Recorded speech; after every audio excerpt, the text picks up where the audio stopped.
আমার ছোট মেয়ে হঠাৎ করে বলতেছে, আম্মু আজকে সন্ধ্যাবেলা পিৎজা বানাও। তো আমি ওর কথা রাখলাম, যে চিন্তা করলাম সামনে রোজা, তো এই জন্য রোজার আগে ওদের। আসসালামু আলাইকুম, কেমন আছেন আপনারা? আলহামদুলিল্লাহ, আমরা তো সবাই ভালো আছি। ভিডিওটা ছিল রোজার আগে, তাও একটু এডিট করতে দেরি হয়ে গেল।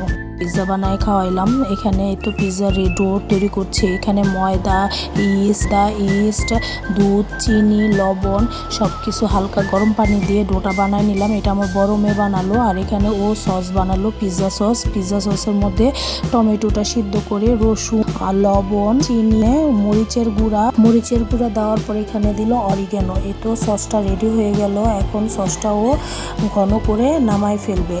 আর এখানে একটু টমেটো সসও দিয়ে দিল শেষে। আর এখানে তো সসটা রেডি হয়ে গেছে। এখন আমি পিৎজা বানাবো। আমি বাইরের থেকে চিজ কিনে নিয়ে আসলাম, কারণ আমার ঘরে চিজ ছিল না। এদিকে আমি মাংসটা বসায় দিলাম।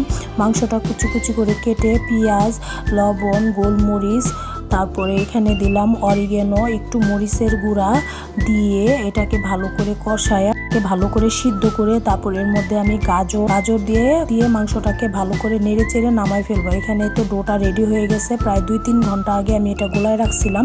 মেয়েদের বেজ করায় নিয়ে আসলাম। আস্তে আস্তে আমার প্রায় 7টা বেজে গেছে। আইসাই আমি বানাতে শুরু করলাম। এগুলি সব আমার বড় মেয়ে রেডি করে রাখছে। আমি এখন বাসটা নিয়ে আসলাম, নিয়ে এসে বানানো শুরু করে দিলাম। আর আপনাদের যদি আমার ভিডিওটা ভালো লাগে অবশ্যই লাইক, কমেন্ট, শেয়ার করবেন। আর ইউটিউব পেজ থেকে দেখলে অবশ্যই সাবস্ক্রাইব করে দিবেন। এদিকে আমি এখন এই তো ডোটা রেডি গোল করে নিছি, পিৎজার শেপ দিয়ে নিছি। যতটুকু লাগবে ওইটুকু পরিমাণে শেপ দিয়ে নিছি, গোল করে নিছি। এখন এটা আমি ভালো করে রুটি বেলে এর মধ্যে সব কিছু উপকরণ একসাথে দিয়ে দিব। এই তো এখানে ছিল টমেটো যে সসটা বানালো, পিৎজা সস, ওই সসটা প্রথম আমি এটাকে সসটা দিয়ে দিলাম। দিয়ে তারপরে এখানে দিব মাংস কিমা, ওইটা দিয়ে দিলাম। আর এখানে দিলাম ক্যাপসিকাম, তারপর উপরে তো চিজটা দিয়ে এখন আমি এটা বসাই দিব। এর আগে আমি একটা বসাইছি, ওইটা হয়ে গেছে। এখন ওইটা নামাই নিব। আর এখানে দিয়ে দিলাম একটু অরিগ্যানো দিয়ে এখন আমি এটা বসাই দিব। আমি 2 চুলায় 2টা দিয়ে বানাইছিলাম, নাইলে হবে না, একটা দিয়ে অনেক সময় লেগে যায়।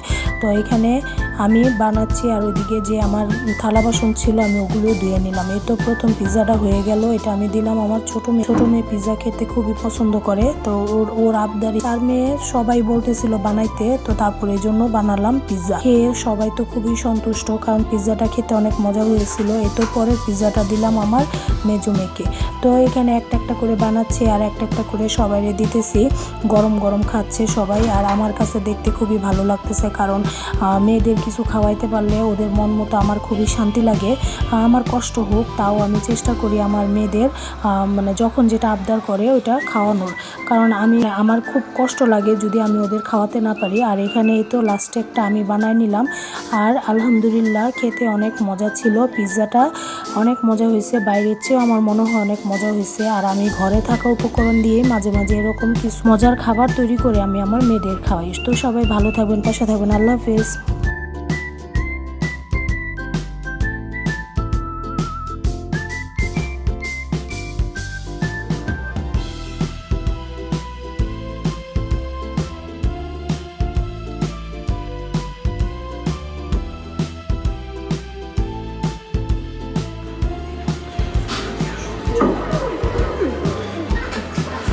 हम वहाँ जाएंगे तो हमें किसी से मिलने का मौका मिलेगा। हाँ, देखते हैं।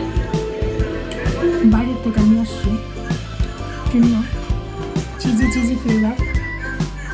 আলহামদুলিল্লাহ অনেক মজা হয়েছে।